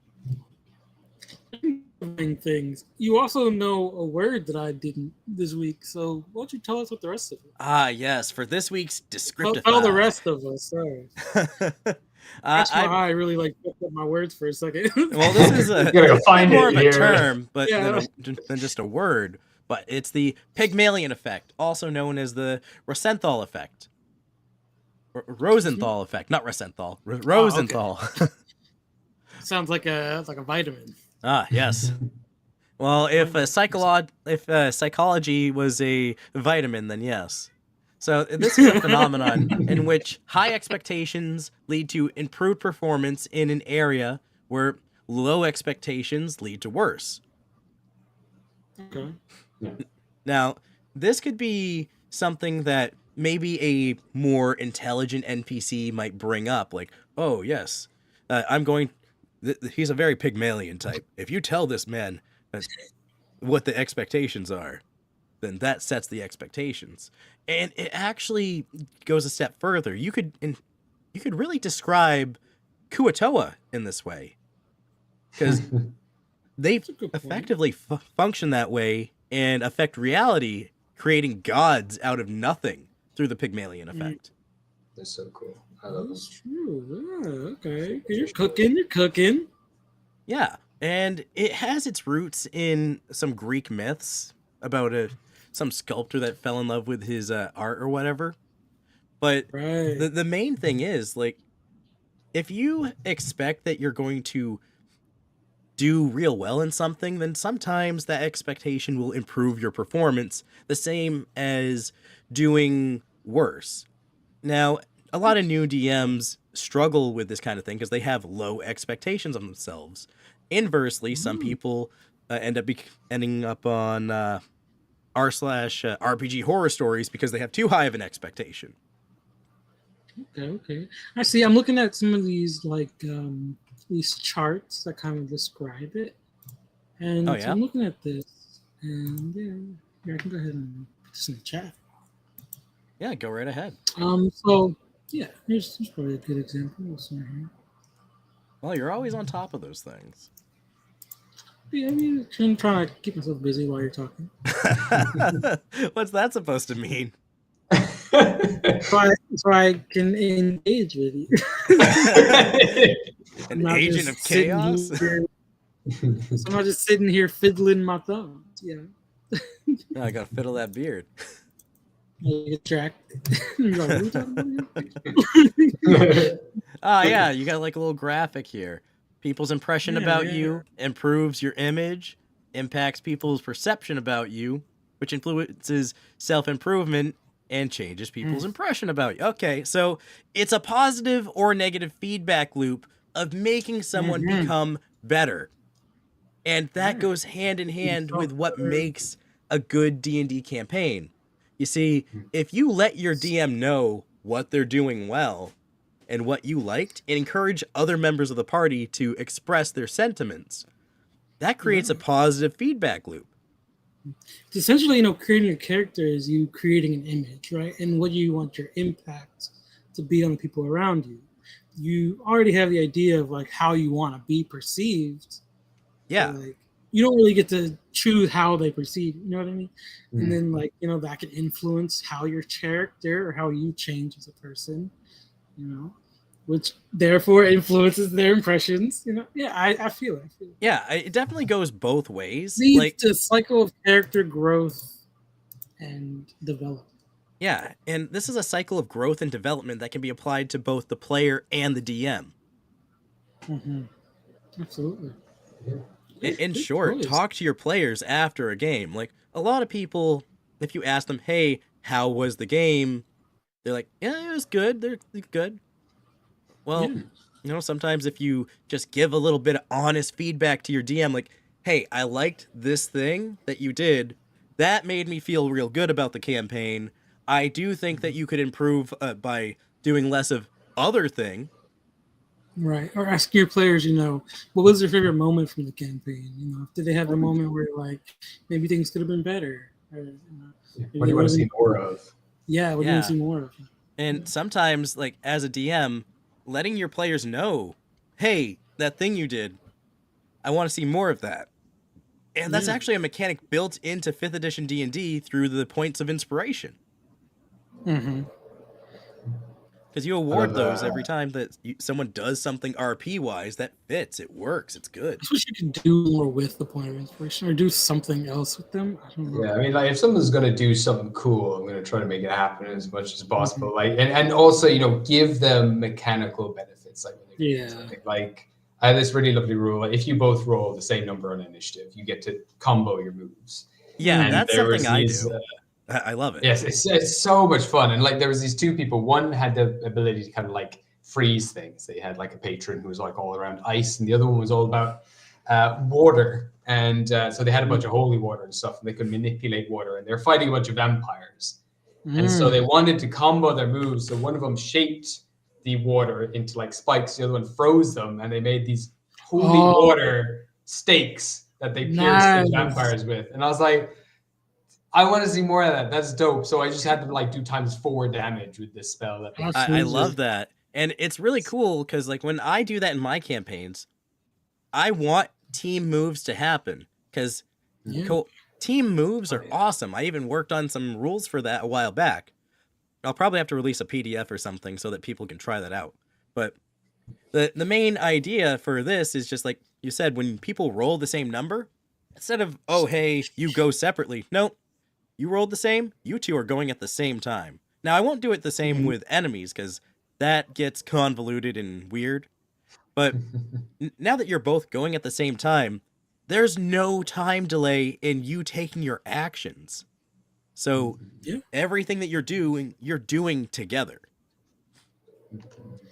I love the idea of like you look over, just give like that nod, and just oh. You don't even say anything. And like I know that a couple of my players who are really into the game, there's a few different ways you can go. Like some like don't think you should be able to pair up and do these combos because you should be able to talk to it. But like when you're in those moments, it happens all the time in real life as well. You just get into this zone where you just know what the other person's thinking. Like in sport or like sports teams, like that's like a massive thing. You just know what they're thinking. Yeah, that's true teamwork. Like, when you take into account of like, you know, you fight life or death with these people. You know their abilities. You know like what they're capable of. Like, like you hope that they expect the same from you, and you're like, maybe you have a split second to be like, hey, here's an idea, or like, hey, why don't you do this real quick? Boom. And like, exactly. Like, and you're also playing the heroic fantasy where you are just these like super cool magic powered superhero kind of types. They get kind of like weird about talking during combat. Like, we only have 6 seconds. I'm like, oh well, like you guys live together essentially. Like these could be like prior conversations ideal. Absolutely. Like you guys I assume you've talked about battle tactics like at least once. Like, I love battle tactics, and it's one of the reasons that I encourage my players generally to come up with plays, much like a sports team, like you have a playbook. So if you have plays, okay, signature moves. Maybe these signature moves, these plays can be rolls like you make as a group, Yeah. So like, like, hey DM, we want to do like we want to do the Voltron. Yes, absolutely. And that's where the homebrew system I was talking about before comes in, where in addition to the inspiration dice, which you can spend on these moves, you can stack up anytime that you would get inspiration normally. That's going to build you up a pool of sync dice, synchronize and whatnot. And when you roll, each player will roll a percentile, and the closer you get to having the same exact number, the better the outcome's going to be. So if you take the inspiration or the sync dice, you roll those, and that will subtract away from the difference in the two numbers rolled. So you dial it in closer. So you have a pool of dice that you can use to spend on your special moves. Nice, that's dope. That's great. Not to mention, like, I always believe in adding bonuses. Like, okay, this does that much damage. This does that much damage. Okay, cool. You add that together, and if you get within a certain number range, that's a bonus. And if you get it dead on, crit. Big crit. Right. Nice. Oh, yeah. Love that. Yeah, I love you got to do more than just advantage and disadvantage, because as easy as it is, it's also quite a rigid system. Like 4E is where I came from, and you get all these different bonuses, and it's hard to like keep track of them for newer players. But in the end, it's just like there's nothing to just say, well, you can add +2 to that, and then take maybe -2 to damage, or say that a lot of the time people want to jump off stuff and hit things. You can do that, but you have maybe -2 to the attack, but you get +2 to the damage. Something. Right. Yeah, like I definitely feel that, because like saying you just have advantage is like, sure, that's nice, but like what like who knows? Like yeah. And that's why people love a crunchy system like 3-5, because it's not just advantage. Okay, that's a +1. That's a +2. That's a +3, my friend. Yeah. It adds up, People love that. Now it's all coming together. Yeah, you like stacking that advantage like actually has like a tangible idea. Yeah. You're like, oh, this is advantageous, or like this is a critical hit because of these other factors. Yeah. Or like you're one off the dice roll, and then someone's like, well, what if I do this? But they already have advantage, so you can't give them another advantage. But it's like, well, yeah, doing that will definitely bump that up. Like, Right. Yeah. That's why I also love when people get like as descriptive as they can with their like spells and their abilities and stuff. So I'm like, the more you detail it out to me, the bigger picture that I can get for your outcome. Like, yeah, like you're just a conduit to like help them out to be cool. Yeah, like just because you failed doesn't mean that it's a bad roll. Like if you're missing it by just 1 or 2, okay, that's unfortunate, but you got something out of it. Like, okay, yeah, that's it as well. Like you not would the just have success you maybe wanted. yeah, like maybe the barbarian is hitting this guy with everything he's got with that big old warhammer, and it's blocked just in time, barely misses the AC by 1. So they bring up their shield, block it, and they're sent sliding back like maybe 5 feet. Yeah, or the shield breaks or something. Right, yeah. They like can't shield for like the next round or whatever. Like, yeah, I love extra effects for weapons, and I was using those kind of rules in the previous campaign, and I love it. Yeah, me too. Yeah, absolutely. Just makes sense. Right? We're making great time, great conversation. Absolutely. You ready for some homebrew, Sam? Because I think this conversation's leading that way. I'm always ready for some homebrew.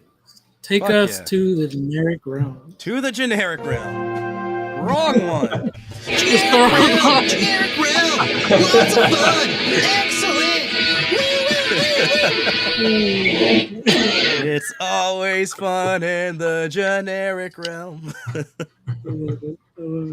All right. So this week, do you want to start this one off, or should I, Sam? Sure, I'll start it off. Cool. I think this one's a pretty cool one. So normally I bring in like a weapon or something. You know, it's kind of like my forte. But today I was like, let's change it up. Let's bring in like a cool item.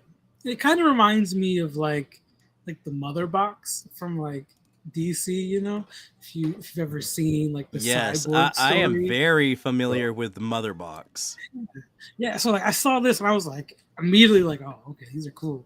Like, so these are essentially 4-inch wide puzzle boxes of arcane creation. They're covered in runes and it's a Rubik's design cube. Basically, right? So the rarity can vary between the difficulty of the boxes or the maker, whatever like that. So the 4-inch wide puzzle box display complex runes which change each dawn. The box cannot be destroyed except from a disintegrate or wish spell. After 3 hours of uninterrupted concentration, roll 3 consecutive intelligence checks, the DC of which depends on the rarity of the puzzle box. So uncommons a DC 12, rares a DC 14, 16 for very rare, and 18 for legendary. If one of the 3 checks fail, the box locks, and the puzzle cannot be attempted until it resets at the next dawn. A knock spell can reduce the number of checks required to 2, but no less than 2. Okay, I see. Because didn't lock supposed to like unlock or something like that with like locks or something? I don't know. Is this by James Gifford? Yeah. I think I literally have his. Yeah,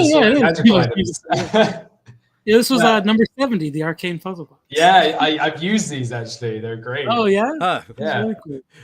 We have a user story here. I got one last sentence here. You can tell me about them. So you can reduce the number of checks required to 2 by using the knock spell. The last people to successfully open a puzzle box can gain access to it with the touch of their hand. They also receive a mental alarm whenever a puzzle attempted fails, provided they are on the same plane of existence. Each box contains only 1 item, no bigger than 5 cubic feet, which appears once the box collapses open. Okay. Collapses open. That's interesting. Yeah, so I imagine it's kind of like,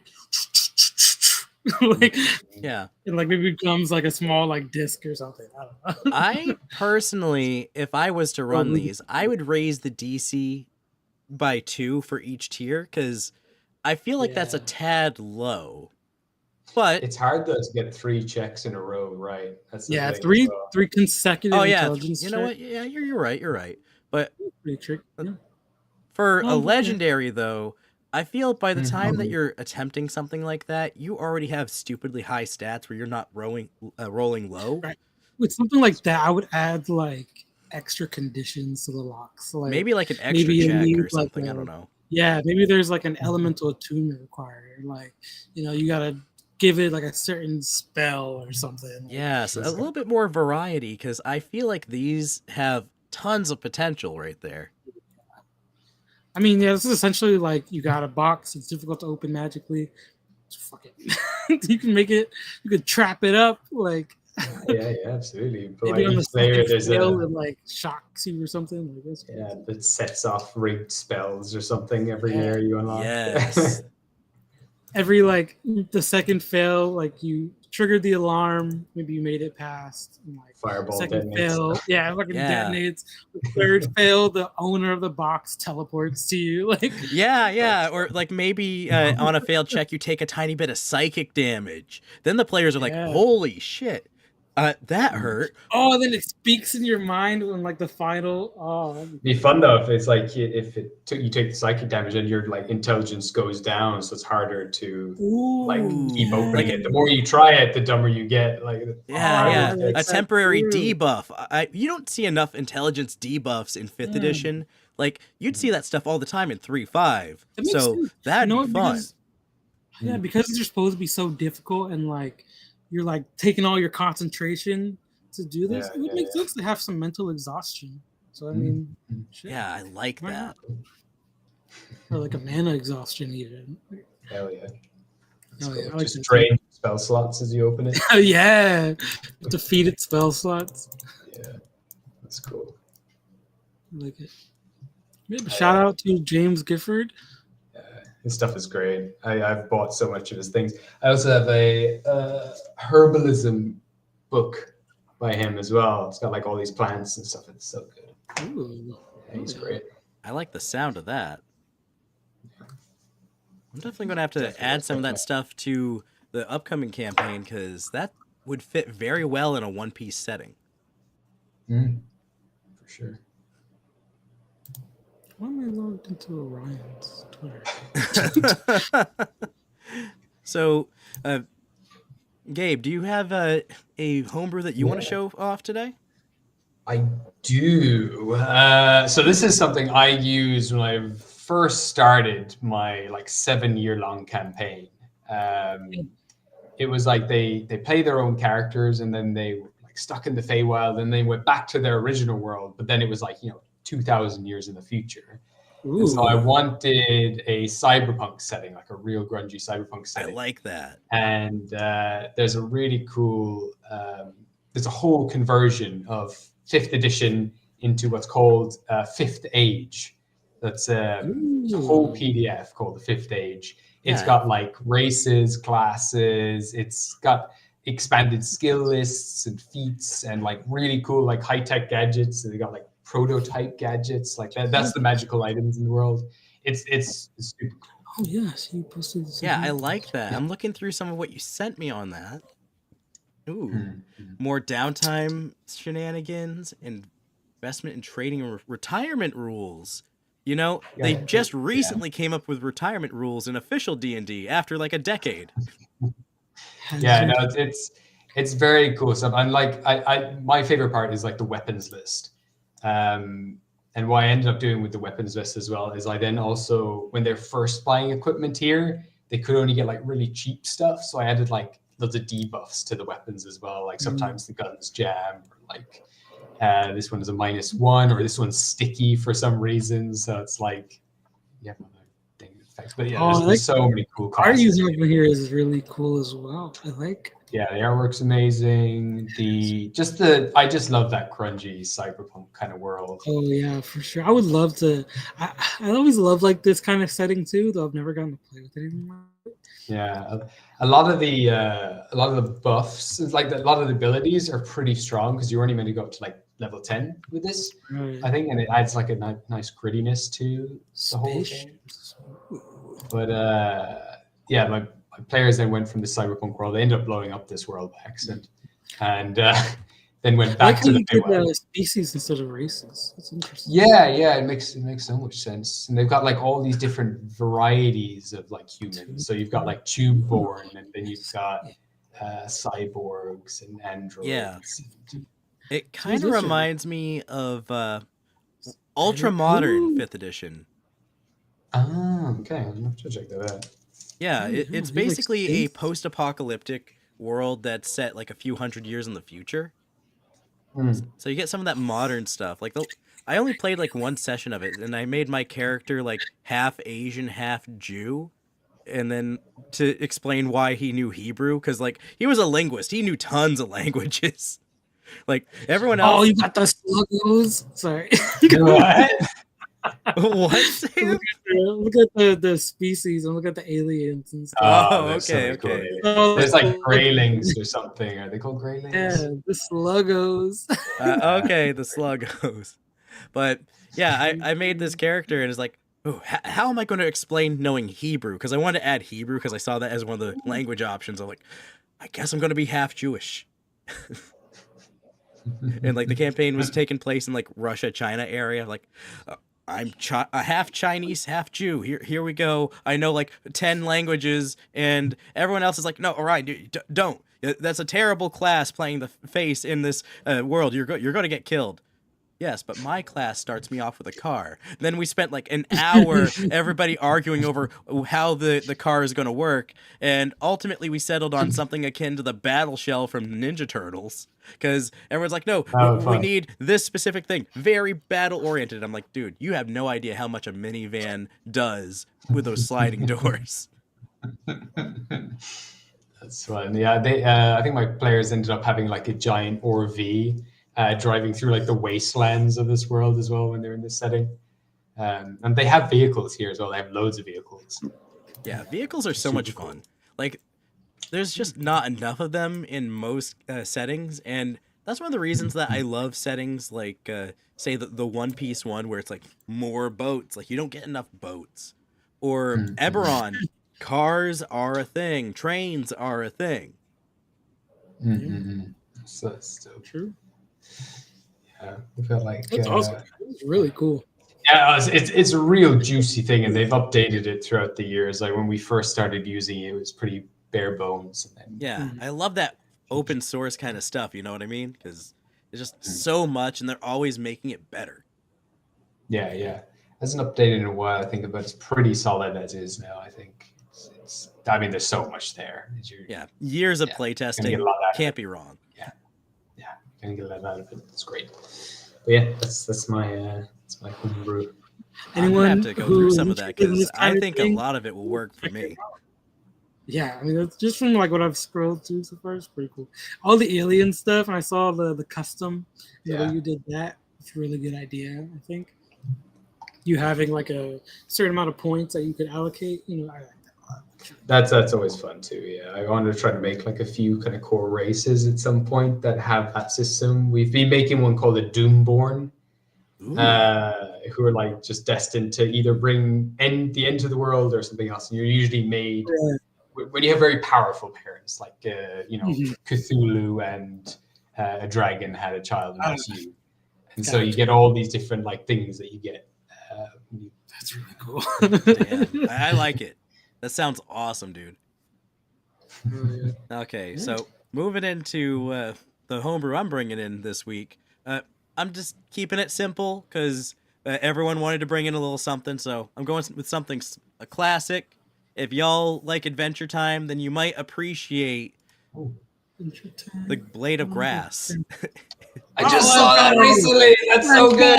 I gotta get to my game as well. It's so cool. It's so dope. It's done so perfect. Blade of Grass. Yeah, it's pun inspired. It's very earthy. Normally, druids are like, I couldn't possibly touch a sword. And they're all made of metal. But Blade of Grass, it's cool. And if you know Adventure Time, you know that Finn had this grass blade thing pops right out of his hand. Big old thing. Lots of fun. Now, this is brought to everyone through Dungeon Strugglers. I don't think we've had any of their stuff on the show before. I don't think so. That doesn't sound familiar. I've seen some of their content. So, Vengeance. just gonna read over some of the stuff here. Okay, so the Blade of Oh, Grass. Counts as a scimitar, but obviously you could like do your own thing. Just Legendary real quick, the requires art attunement. for this is beautiful. Yeah, the artwork is amazing. Razor sharp grassy blade of this sword is able to slash with uncanny precision. You gain a +3 bonus to attack and damage rolls made with it. When you have advantage on an attack roll and roll to hit with the sword, you can roll one additional d20 and choose which of the 3 dice to use. Holy shit, that's like elven accuracy for a sword. It's really cool. I The think it's a sword can legendary wrap item. itself around your wrist, become a grassy bracelet when you're not wielding it, or return to your hand at will. No action required. Yeah, Okay. it's just one of those snap-on bracelets. Ah, yes, I love that part. Sweeping strike. As an action, when wielding this sword, you can make a broad slash to hit multiple targets. Each creature Nice. within a 15-foot cone must make a DC 18 dex save, taking 4d6 slashing damage on a failed save, or half as much damage on a successful one. Nice. I think this Grass. is something that all weapons should probably have at this point. Like, what do you mean I can't hit multiple people with this long ass? Yeah, I like the idea of excess damage. Like, Yeah. if you deal so much and you kill someone, then the excess damage that's left over could maybe go on to someone Yeah. else. Clearly, this person was very inspired by Adventure Time, because moving into the next part, Grass Arm. As a bonus action, while the sword is being worn as a bracelet, you can cause it to grow and wreath your entire arm in a grassy mass up to your shoulder. The grass takes the shape of a brawny arm, rippling with vegetal vigor and thistly thorns. The grass arm grants you the following benefits. You gain a +10 bonus to strength checks that involve the grass arm. Unarmed strikes have a +3 bonus to attack roll and damage rolls, and deal an extra 3d4 piercing damage to targets you hit with it. That's kind of awesome, actually. The hand of this arm can transform into a blade or back into the hand at will, no action required. This jagged blade functions as the blade of grass. However, the sword's reach is increased by 5 feet. It deals an extra 3d4 piercing damage to targets hit by it. You gain 10 temporary hit points at the start of each of your turns. If you take fire damage, this property doesn't function at the start of your next turn. The grass arm lasts until you complete a short or long rest, or until you dismiss it as a bonus action. Once the grass arm has been used, it can't be used for another 2d10 days. I like that a Yeah. lot. Okay, that's some balancing stronger. right there. It's very good. And then the curse is like the... Yeah, I like This is the that. best part about it, yeah. The temp HP kind of operates like the Halo shield, you know? Yeah. Yeah, because like you can't stack temporary hit points, so that's 10 HP of buffer that is refreshed per round. Yeah, it's cool. So I'm going to get into the curse before we wrap that up. The blade of grass will reappear wrapped around your wrist when you complete a long rest. Each time you use the grass arm after the first, the grassy mass engulfs more and more of your body while the effect is active. The 5th time you use grass arm, make a DC 18 wisdom saving throw. On a failed save, the grass entirely covers your body and takes control of your mind. You become hostile, chaotic evil NPC under the control of the DM. You retain your stats with these alterations.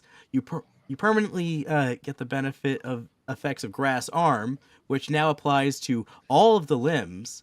The temporary hit points bestowed by this effect are increased to 20 at the start of each turn. You're considered a plant in addition to your normal creature type.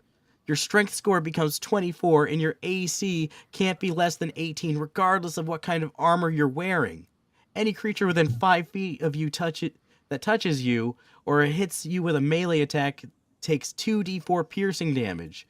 If you are reduced to 0 hit points, the controlling effect ends. The sword reverts to its normal bracelet form. Each subsequent time you use grass arm, you must repeat the saving throw to resist being controlled again.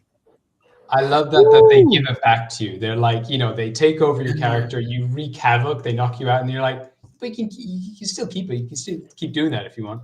Like, Disclaimer: mechanics represented in this image may change depending on community feedback. Yes. Yeah, but that's so good. Dungeon Strugglers, nailed yeah, it.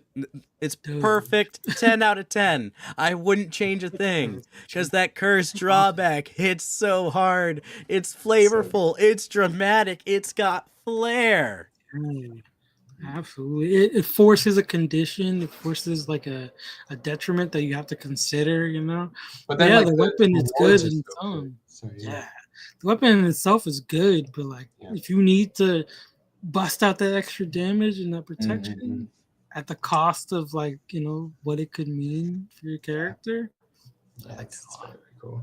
And what I love as well is it's so accurate to Adventure Time. Like, they got everything in there, even the spikes that hit people if they get too close. That's so good. It's just delicious. Even if I wasn't an Adventure Time fan, this it hits just right. Yeah. Especially with all the the new stuff with Adventure Time, Fiona and Cake and all that. I'm glad to see some more Adventure Time stuff. I also like that that they made Fiona an adult and extra thick. I'm just saying. Yeah, if people ask tits or ass, I say thighs. Holy shit, man. Hell yeah, he's cooking. Spear the Primal Hunter. Interesting. Damn, that is so fun. I want to see more stuff from Dungeon Strugglers because if anything else they make is like that, that's gonna be amazing. Yeah, I've been following them a while. They've got such cool stuff. We're gonna have to get them on as an episode. Ooh, now that's a thought. Dude, the brainer looks fucking cool. Oh, that sounds awesome. Bring that on next episode. I'm going to reach out to them and see if we can get somebody on to talk about their homebrew. Oh, yeah, for sure. That'd be awesome. Cool. The Uncanny Blade. All right. Yep, that's awesome, dude. Well, I think that kind of brings us to the end here. Gabe, is there anything that you want to plug, kind of leave our audience with? I mean, if you want to check out The Ugly Goblin, that'd be amazing.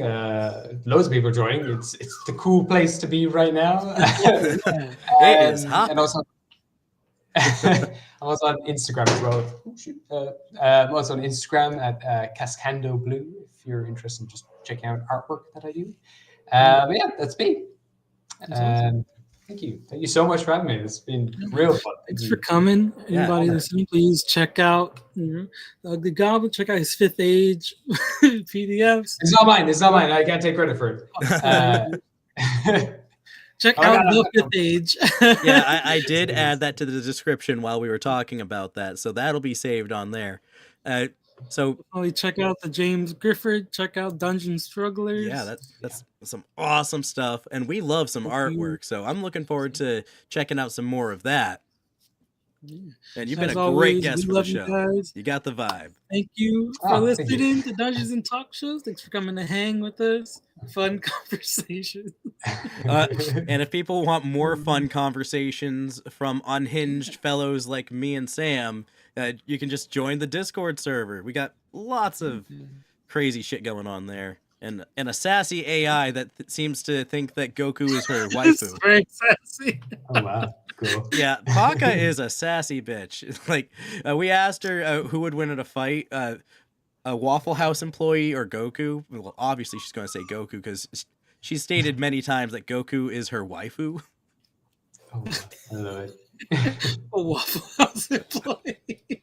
Yeah, she gave a power scaling a reason, and I'm just like, you power scaling Waffle House? Well, have a good weekend, everybody. Have a good week, everybody. Thanks for watching. All right. Good. And we are good. We are clear. That's fun. Cool. Yeah, thanks so much for having me, guys. It's great. Absolutely. It was great having you on. Yeah, no, I appreciate it. Flattered. Thank you so much for we had a fun time. Yeah, that was great. I've got a whole series of notes here in front of me